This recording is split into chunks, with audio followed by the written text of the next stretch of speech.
wow, I have to go way back. So my very first job was with Famous Bar, and I was responsible for making sure that the registers within my assigned area had enough change for customers when they came in. So I issued change. So my first job was a sales associate at the Gap in the mall near where I grew up in New York. And it was really first starting off being responsible for greeting customers and then stocking shelves and then ultimately working my way up to working the register. I think I spent my entire paycheck at where I worked at the Gap. Oh, my first job was fun. I worked at Baskin-Robbins and I had a blast. All 31 flavors, I believe I tasted, but it was just, you know, to be a young person and to be able to obtain a job was a big deal. And I worked there for a couple of years, so it was a lot of fun. If you pick the right employer and the right environment in which to work, you will find people that will embrace a wonderful balance of expectation of results, but also an appreciation for the importance of family.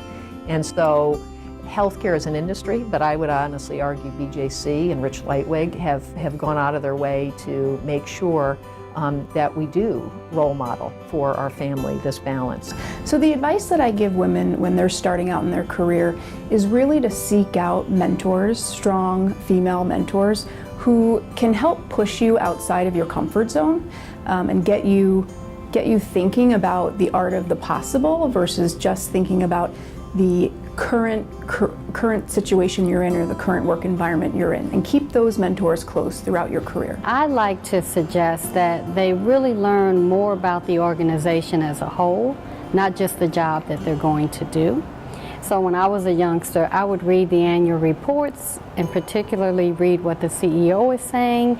So I would see if the work I'm doing is aligned. Am I doing important work to the organization? And even if you start a career and find that it doesn't make you want to wake up and go to work and you're not passionate about it, think really hard about what it would take for you to find that and start to work on it.